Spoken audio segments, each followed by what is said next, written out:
Hello there, everyone. Hope you all had a lovely weekend. I know where we were, at least, it was quite rainy, which put a little damper into some plans, but hopefully y'all had a very good weekend as well. We were able to attend a wedding for the first time in what feels like forever, considering all the stuff that went down last year with COVID and that sort of thing. It was kind of fun, actually, to be around everyone, and I felt a little weird at the same time. It's been so long since we've been able to gather in such large groups, but that was really fun to be able to go to a wedding and see a bunch of people that we know. So just gonna chit chat here a little bit until maybe a couple more people hop on. Hope that everybody's got what they need together. I'm just gonna gather my last supplies around me here. Just like last week, the directions for tonight's stuff were a way to show you guys how to use up some of your scraps. So that's why we're using some of those little 1-inch squares. Sometimes they're referred to inchies in paper crafting world. So just inch by inch squares. You can turn them into all kinds of things, patterns, that sort of thing, and that's partially what we're going to be doing here tonight. So I'm going to get started and hope that a few more people hop on eventually. But just to review, here is what you should have ready for tonight's Make It With Me Monday. So you're going to need a card base that's 5.5 by 8.5, scored at 4 1/4. You need a piece of neutral cardstock, so white or vanilla. That's 3 3/4 by 5. And then you need 10 1-inch squares. And I suggested that you use 3 different, I'm just going to say patterns in quotation marks. So you can choose coordinating designer series papers, coordinating cardstocks, or a combination of the two. I'll show you examples kind of with everything there so that you can see what options are available out there for you. So that is what you should have handy. I'm going to be using Mossy Meadow as my card base, white as my neutral.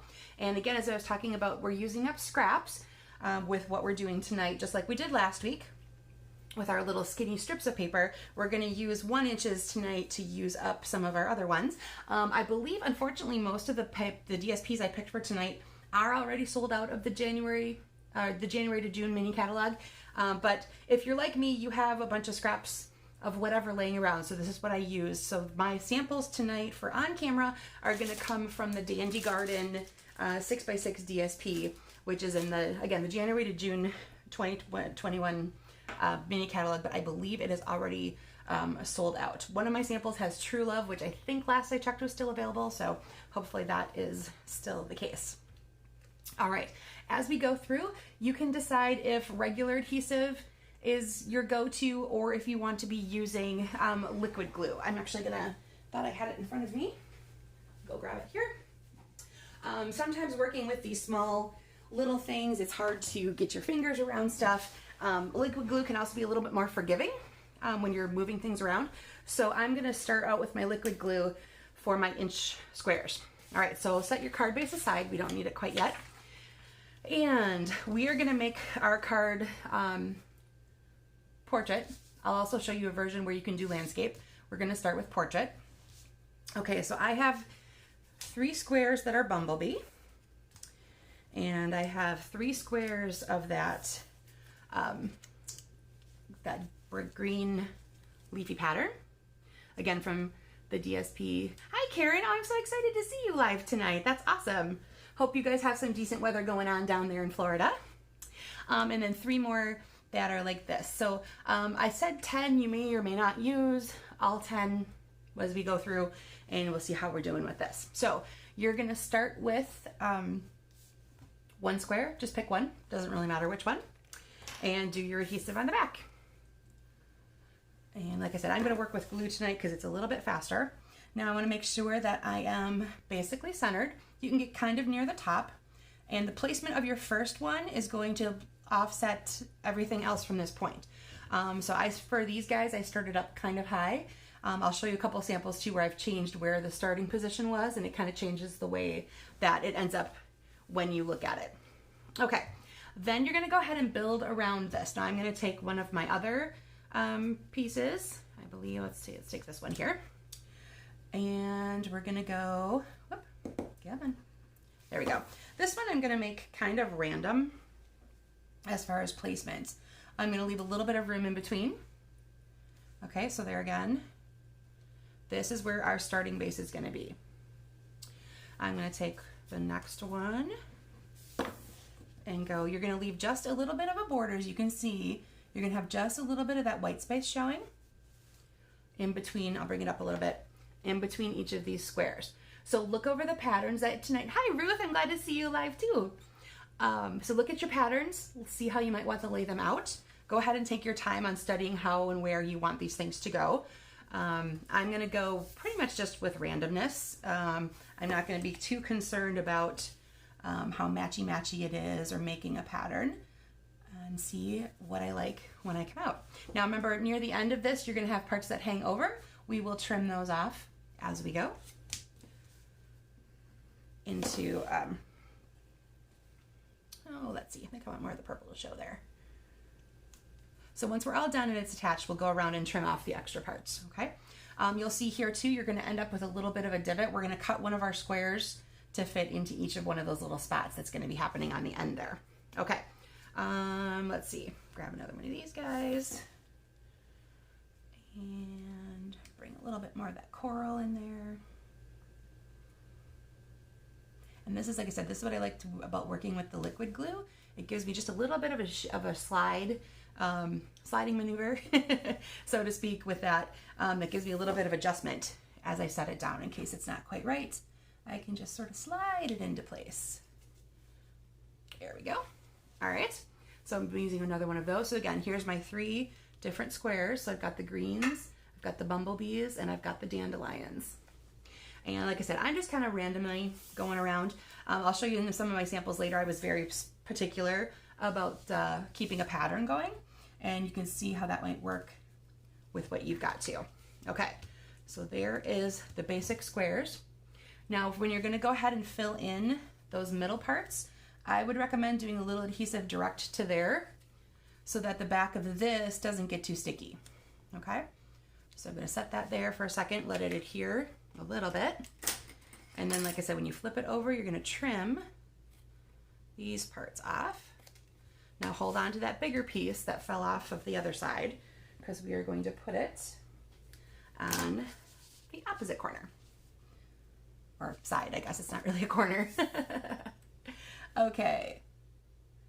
So again, I did mine pretty random, so I ended up with certain things together, not a true pattern, so to speak, with this guy.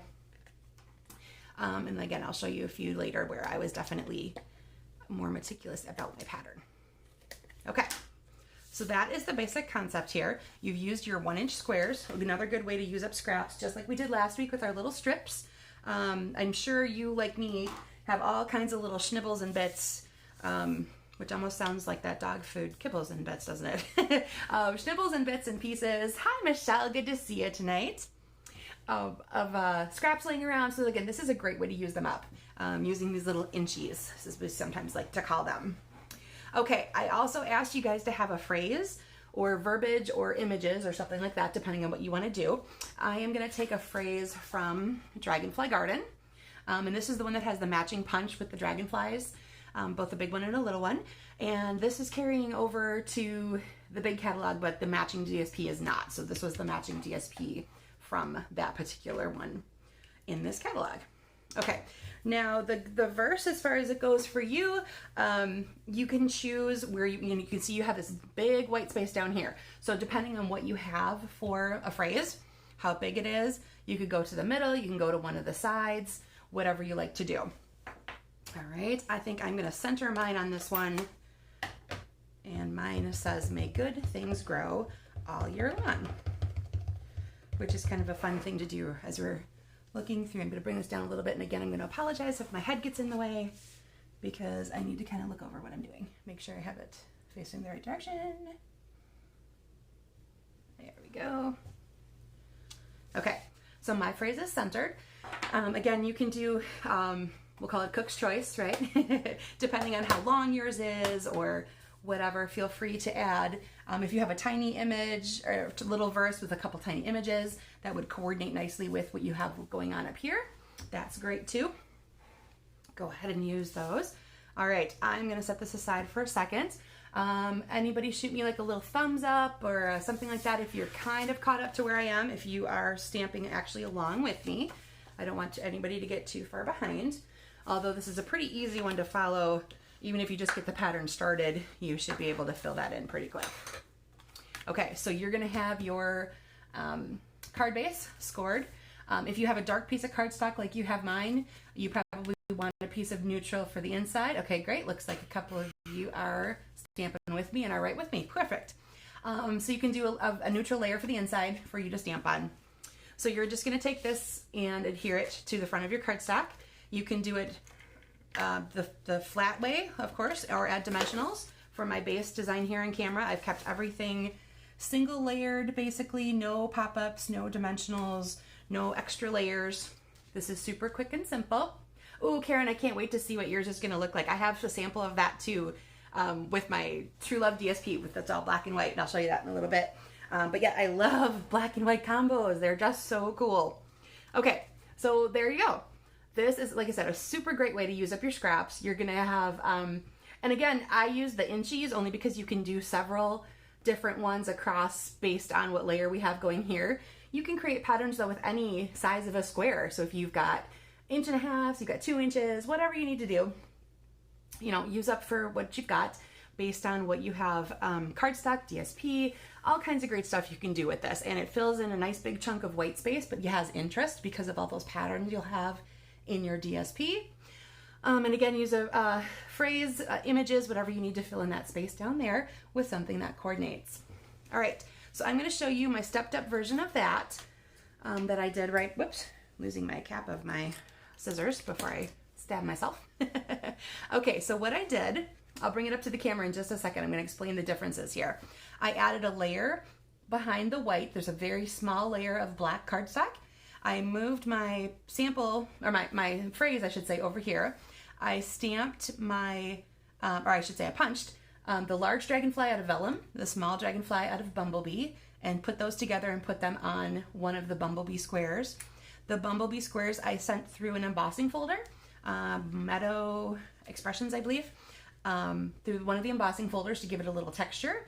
And then I put Wink of Stella on some of the flowers in this square here to kind of do that like 3-point triangle concept. So I'll bring it up so you can see some of those details, hopefully. So you can see I put these squares through an embossing folder, and I'm not quite sure, well, you can kind of get a little of the sparkle of the Wink of Stella, I hope, in that little purple flower.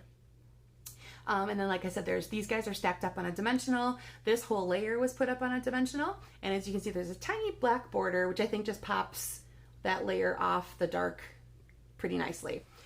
So there again, take what you have here and go with it a little step further, embellish it up.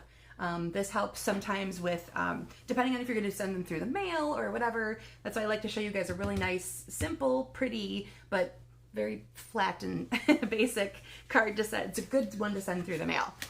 All right, so as far as a couple other samples, here's what I did. A little more masculine feel to it. I know there's flowers, but the paper actually comes from the Handsomely Suited, which is in the mini catalog for January to June. It was the one that went with the suit and tie dies. So there again, I did embossing on those two squares of the light blue, or the balmy blue and the night of navy, which are colors that we could find in this designer series paper. And as you can see, I very much stuck to more of a pattern this way. It's not as random as this one. My DSP went straight across this way, and then I made a very clear point of sending the light and dark in different directions. Okay, and then I actually stuck my verse up in one of those little empty spaces because I thought it was kind of a nice way to fill in just that little spot.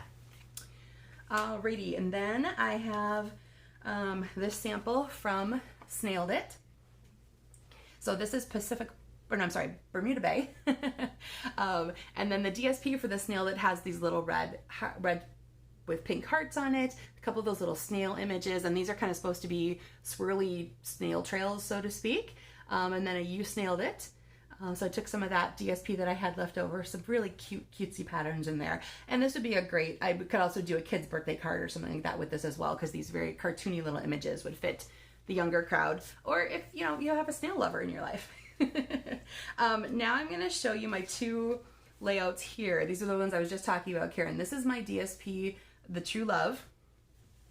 And this is how we started tonight. We did the vertical, or the portrait way. I also did one the landscape way. And as you can see, it takes out some of the white space. So you need a smaller phrase, or if you drop this down even more, it would basically just be the entire card front, which I think would be kind of a fun way to do that too. So think about that when you're creating with your scraps. So you can go landscape or portrait and use up some of the spaces a little bit differently. But I really kind of love the way these funky black and white patterns set off from each other. So I have to take these now and turn them into cards, and I haven't decided if I'm going to add color or not yet. So Karen, you might inspire me. I want to see what your black and white ones look like when you're all done. All right, so here's one I did where I took the concept of the landscape, but I kept it a little bit different. I kept more of a square going. And this is all from the back side of one of the DSPs with the ice cream corner suite. And like I pointed out last week to you, some of these ones that have kind of either ombre patterns or these where there's lots of light and dark and shade. It's a really great way to use up some of those kinds of things, because they're all going to coordinate because they came from the same piece of paper with the same color scheme, and but you'll use them in some totally different ways. So this is on Pool Party, and there's hints of Olive and Bermuda Bay in there. And then I used the quite curvy stamp set that I showed you guys last week, but I broke up the phrase into two parts. So that's why it's not all curved together, but it filled those spots nicely. And then just a little touch of a Pool Party ribbon tied in a knot. So there again, it played off of the horizontal or the landscape layout.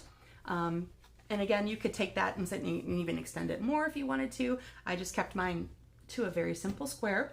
You could also use this as the backdrop for your phrase. So for example, I could have taken my phrase on a long skinny strip, laid it right across the top of here as the focal point as well. All right, so let me bring those back in. There's the on camera and the stepped up version, and my snailed it, and the hello. There you go. And I will have the pictures of all of these up on my website after the video uploads. See if I can sneak these in there as well. Yep, looks like I can. I'll upload the video and the pictures and everything, and share where I got the inspiration layout from as well. It was from a sketch challenge I found on Pinterest, I believe. So I will add that in there for you as well. So I hope that you guys will add your cards to the thread there. I like to see what you make with it. I always love to see what you guys have, especially because I know you've got stuff that could be, everybody has a different style, I guess is what I'm trying to say. So I want to see what you're using and what you're creating with, just as well as, having me show you what I've got there. So, all right, everybody, I think that will do it for tonight. I will see you guys again next Monday. Bring this down a little bit. We'll get a little closer up. All right, I will see you guys next Monday for another episode, which will be episode 19 next week. I can't even believe it's been that many weeks. So crazy. All right, everybody have a great night and take care. Bye.